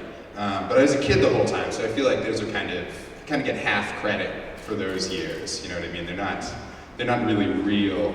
I live in New York now, and I met a woman from Pittsburgh in a bar, and I said, "Oh, I'm from Lawrenceville," and she said, "You're from Larryville?" And I was like, "I guess." And she said, "Oh, do you know this bar and this bar down the street?" And I was like, "Wow, I was kind of a child most of the time I was there." And she said, "Oh yeah, sure. But you know this bar and this bar on the south side, right?" And I was like, again, I think we might have lived in different Pittsburghs. We could talk about my school or my childhood home. But I was trying to think about something to say. It's strange because this is my home, but you know, after I left here, it became sort of a place that you have to take a bus to also. And I was trying to think of all these memories from my childhood, and all I could think about was all the times that I took the bus here. And I was kind of upsetting, because it's like, I had a whole childhood. Why can't I remember any of that? But more about the bus first. I started taking the bus when I went to school in Philly in 2013. And I should say, I'm the type of person who always has a bunch of shit with them. I don't know why, but I look at all of you all day long and I see your pockets and they're empty. And my pockets are always crammed with stuff. And it's like, where are all these other people putting all their shit all the time? Because mine's in my pockets.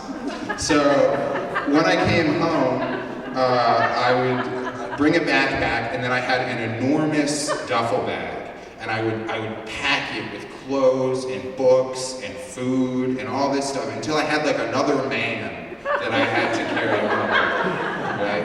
And I'd put it up on my shoulders, and my technique for anything where you have to be on time, my strategy is figure out the latest you could leave to get there, and then leave 5 minutes later than that. Because you can do it, right? You just have to believe in yourself. You can accomplish anything when your back's against the wall. So I'd be running to the bus station in Philly with this man on my back, right? And there's, you know, if a street was closed, it was like the end of the world, right? Because I was working on a seconds timeline. So I get to the bus, I'm exhausted, I'm sweaty.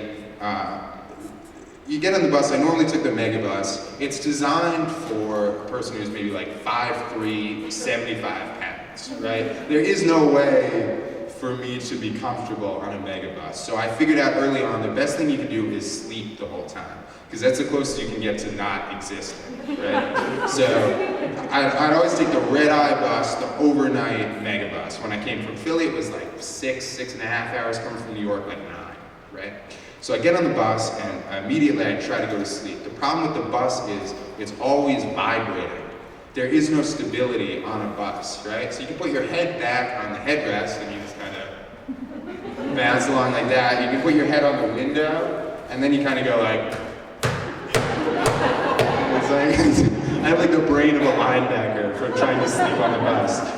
So the solution I eventually came up with, I keep my big bag with me. I wouldn't let them put it under the bus. And I jam it between me and the seat in front of me, so that I had no room to move whatsoever and became kind of a part of the bus. And in that way, I could be stable enough to fall asleep for a couple hours, but I would wake up because I would get so incredibly hot. There's 70 people on the bus, always gets incredibly hot. The first thing they tell you when you get on the bus is, if you're not happy with the temperature, you know, go fuck yourself, right? So we can't fix it.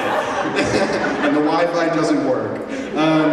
So I'd be on the bus and I'd be getting so hot, and my feet would be burning, because my feet are always hot, unless they're cold, but most of the time they're hot. And I just have to grit through it until we got to the rest stop. You always know when you get to the rest stop on the bus, because the bus driver comes over the intercom and he says, we're at a hot mic. We're at the rest stop. If you're not back on the bus in 20 minutes, I will leave you. I don't care about you. I just drive a bus. I will leave you twice. I will leave you twice. So you get off the bus, everybody's freaked out. The only thing open is the Chick-fil-A. 40 people in line at the Chick-fil-A. It's like, you cannot, there's one person working there. You cannot all eat there. So I would go to the convenience store section, and I would get a cup full of crushed ice. And then I'd get back on the bus early, and I'd shove handfuls of it into my socks to try to cool my feet down for the rest of the ride. Then, you know, everybody gets back on. We did leave a kid one time. The bus driver was actually very human about it. He really gave the kid every chance. And by the time we finally left, we all hated him. The kid who was there, you know, the bus reeks of Chick-fil-A, and we're just sitting there. We're like, leave that kid, leave him. Okay, so then you get on the rest of the bus. Your feet are cold now, they got the ice in them. We make it the rest of the way to Pittsburgh. I get there, I get off the bus, it's 7 in the morning. My parents come pick me up and they're like, we love you. And I'd be like, my feet are so wet. Can you please take me home? And it would like ruin days getting over this physical trial that I had been through. And I did it 40 times, 50 times, and every time it got worse and worse because I knew how bad it would be. So a couple years ago, my girlfriend was like, we're gonna come to Pittsburgh, and she said, listen, the only thing is we're gonna fly, we're not taking the bus. And I said, no, we are taking the bus, I hate it. We have to take the bus. And she said, well, no, you hate it. We can just fly. It's fine. And I was like, no, I have to take the bus because I can take the bus. I can do it. I can catch the bus. I can carry the bag. I can sit on there. I can do it all. And she was like, well, just because you can do it does not mean that you have to do it. Which honestly had never really occurred to me. So, I now fly to Pittsburgh. And let me be totally honest with you, I hate that too. I hate it. Maybe I'm just a miserable person. I don't know. I hate flight, but it is better than the bus. Although I will say, I was supposed to fly here last night and our flight was canceled, and that shit would never have happened with the bus. They will drive that bus off a cliff before they cancel it. Okay, all right, thanks everybody.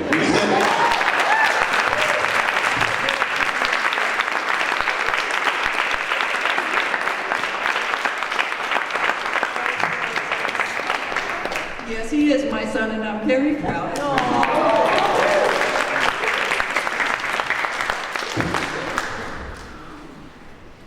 Next, Amanda Tien.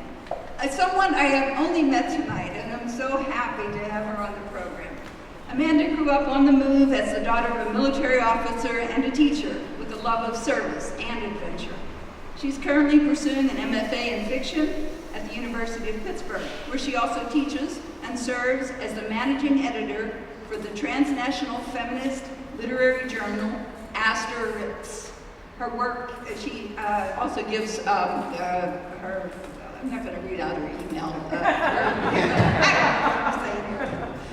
but you can see her work online as well.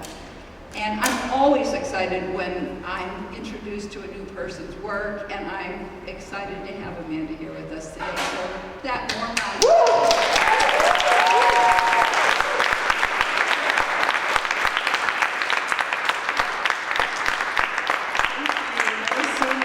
I'm very happy to be here. So today I'm going to read a short story, nonfiction story, called Skeleton Dogs, as you can see pictured here. So people in New Orleans love to decorate for the holidays. They have two favorites, one of which is months long, called Parade Season. It goes from early January with Crew of Joan of Arc through weeks, yes weeks, of Mardi Gras, ending with St. Patrick's Day, which conveniently marks the beginning of when it gets too damn hot to do too much of anything. And then secondly, Halloween. Neighbors hang witches' brooms from long branches of oak trees. Giant inflatable spiders are common. There is one mansion on St. Charles Avenue, right along the streetcar line, whose massive lawn is decorated with a whole city block of skeletons in a different themed gathering each year. People make a pilgrimage to admire it. You say, hey, you want to go see the skeleton mansion? And then you go and you drink and you go, wow, pretty sick. From wrought iron balconies, zombie hands dangle onto passersby. Skeletons are posed on porch swings as they drink from empty bottles of whiskey or sit at pianos with motion-activated soundscapes. In October 2019, a new piece of decor entered the fray: skeleton dogs. They were everywhere, and I became obsessed.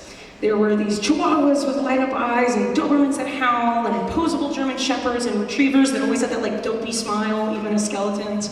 And I took photos of them all. I posted them on Snapchat, on Instagram. I was going on a lot of walks that month. I was sad and freelancing from home and applying to graduate creative writing programs. Pretty sure I wasn't going to get in, so I thought, hey, I'll be a skeleton dog connoisseur. So friends of mine around the country and really the world began to send me photos of skeleton dogs back that they saw in their neighborhoods, asking me to guess how much they cost. Because you see, skeleton dogs are really, really expensive, especially high quality ones that light up or make sounds or they're bigger than a shoebox. And I wanted one so bad. I think maybe I wanted one so badly because I had always wanted a real dog, you know, with the skeleton on the inside, where you want it to be. And I had never been able to get a dog, even though I had drawn countless pictures, wished on every shooting star, and I had written research reports for fun about different dog breeds. I was really cool when I was 8 years old. My family moved around a lot. My dad was in the Army, and it was hard to get to do normal things like have a dog. When we finally did try to adopt one, it turned out my sister was deathly allergic, which we had not known before. We did not have the money for a golden doodle, and certainly not one that would have to go into quarantine whenever we inevitably moved to Germany so my dad could deploy to Iraq and Afghanistan. So when I saw these skeleton dogs years later in October 2019, I knew they were my destiny. Unfortunately, I was in no position to be spending money on something so frivolous. But I was in luck. I was engaged and our wedding was coming up and I was making the wedding websites. So I made our registry for all the respectable things my mom told me about. She said, go to Crate and Barrel, put plates and silverware and towels and fry pans and bar glasses, you know, like cool grown-up stuff. But then I added a second secret registry, and it was one for Target, and there was just one item I actually wanted, and it was a skeleton dog. Are you serious? My mom said during one of our wedding planning meetings, all of our relatives are looking at this. Why is this on here? And I laughed and I said, isn't it kind of fun? Like, I doubt anyone would buy it for me, but like, why not, you know? And she just shook her head with a smile and said, okay, Amanda. To the surprise of us both, I got lucky. It was the very first gift brought from our registry. And it showed up in this big box to my parents' house, which on the side in big block letters, skeleton dog. A writer friend of mine from college had seen it and thought it was funny. He had been following social media and thought, hey, I just thought it would be fun for you. All of our wedding gifts went there. The wedding was going to be in April, and we figured when we moved up north from New Orleans, past Atlanta towards Pittsburgh, we'd pick up everything there. But if you're following this timeline, then you know exactly what's coming next. COVID-19 pandemic. Our wedding did not happen in April 2020. Neither did our honeymoon, my fiance's medical school graduation, or any of the goodbye parties we'd been planning. On our move to Pittsburgh, we quarantined in my parents' basement in Atlanta. When it was time to move, our car was full of clothes, pots and pans, our pet rabbit and cat, the latter of whom crawled to every peak and meowed with pride every 10 minutes. We let her do it because at least she didn't pee in the car, so we were like, good for you. But there was absolutely no room for that cardboard box holding something as absurd as a life-size skeleton dog. But a few incredible things happened when we got to Pittsburgh. My fiance and I married ourselves doing that cool self-unification Quaker thing in the concrete backyard of our row house in Lawrenceville. A distant relative and a friend of his we had never met were our witnesses. Neighbors saw us and waved from 6 feet away, shouting congratulations. And asleep at my feet under our picnic table while we ate croissants from La Gourmandine and drank champagne with strangers was a rescue puppy we had just adopted. Yeah, this is a really good dog. We named that little puppy Indy, like Indiana Jones, because he loves his treasure. My husband was busy at the children's hospital, and so I spent the days of my first summer here unpacking and taking Indy on walks. I discovered that a puppy is the fastest way to make new friends, especially when fear and COVID anxiety was prevalent in everyone we encountered. Rather than shy away, neighbors smiled at me and introduced themselves. They welcomed me to the block. Indy loved meeting Abby, a big, giant English sheepdog. Her human Nicole told me about good tire restaurants. One elderly woman began to wait in her backyard for our walks with a box of dog treats she bought just for Indy. Then there was Jules, who put a handmade postcard covered in stickers in my mailbox and said, "Dear Amanda and Indy, I'd like to be your friend." Months later, Jules adopted her own rescue dog, one that was deeply scared of everything. Not of Indy, of everything. Indy and Abby were her first dog friends, and they helped her learn how to dog, just as Jules and Nicole were my first human friends in Pittsburgh. Here's the last page. Oh, I dropped it. Oh, it's in the back. I can't remember. Hold on. Hey, thank you. I didn't memorize it. All right, here we go. Perfect. Just remember that moment we were all in, my first human friends. So touching, and with no break in the middle at all. The next spring, I got to see my dad for the first time in a year. He drove 12 hours from Atlanta, bringing some of our wedding registry gifts with him, including, much to his chagrin, the box that said Skeleton Dog. Skeleton Dog made his debut last October in 2021, just a few weeks after my husband and I were finally able to safely have a wedding celebration with all of our friends and family. At first, Indy hated Skeleton Dog. And I was worried Skeleton would get stolen. I mean, this was so important to me, so I kept him inside on the window on Indy's seat. And that was the wrong call. So I moved Skeleton Dog to the front stoop, and eventually Indy accepted his comrade in protecting our property. Even now, Indy will do a little growl and he'll boop his nose on the Skeleton Dog's face. A few months ago, Jules announced she was moving for a new job. We had a goodbye party with Nicole and our dogs in our funny little backyard, drinking champagne once again, but now surrounded by fresh basil and tomato plants. At 6 a.m. on a Tuesday in June, Jules texted goodbye and said she had left a surprise on my porch. When I opened the door, there was another skeleton dog, a big skulled creature with repositionable limbs and motion-activated barking and the light-up eyes. I've been thinking a lot about what my time in Pittsburgh has meant to me and what it means to only live in a place during a pandemic. I've been thinking about that question of what is not real life and isn't it all kind of real life. And I wish I could say that it's been a normal few years here, but it hasn't, and yet it has been my real life. I've had 2 weddings here, both to the same great guy. I'm almost finished with my master's in fine arts and creative writing, the one I never thought I'd get into. And thanks to my Pittsburgh neighbor friends, my house is protected by not only one good boy, but 2 of my very own skeleton dogs. Happy Halloween, and thank you for coming out tonight.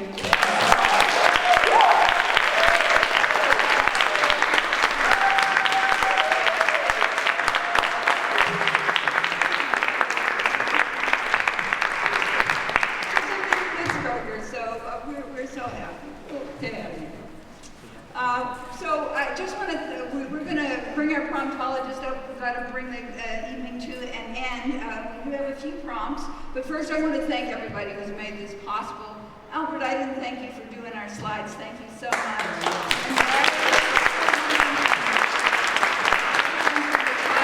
Tom and Kristen, who is our promptologist, and is going to read for us what you wrote, or at least a few of you wrote.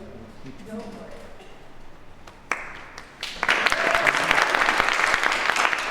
My job was simply to read, so that's all I'm going to do. As the promptologist, I keep forgetting that word. I don't even know what I am. Only in Pittsburgh can you yell at a jagoff in front of a jagoff while being a jagoff.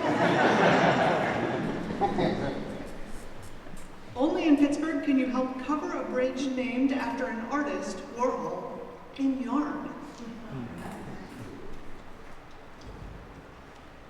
Only in Pittsburgh can you reserve a parking spot with a folding chair. Only in Pittsburgh can you find a metal telephone pole on a wood street. Set it. It either says get it or set it. Only in Pittsburgh, this is the last one, so brace yourselves. Only in Pittsburgh can you have deep conversations with a stranger in the Giant Eagle checkout.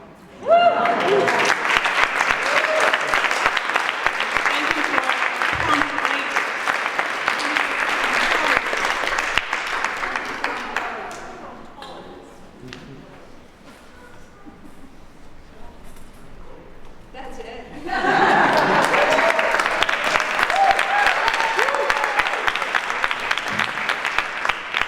Joann, another big round of applause for Joann putting this all together.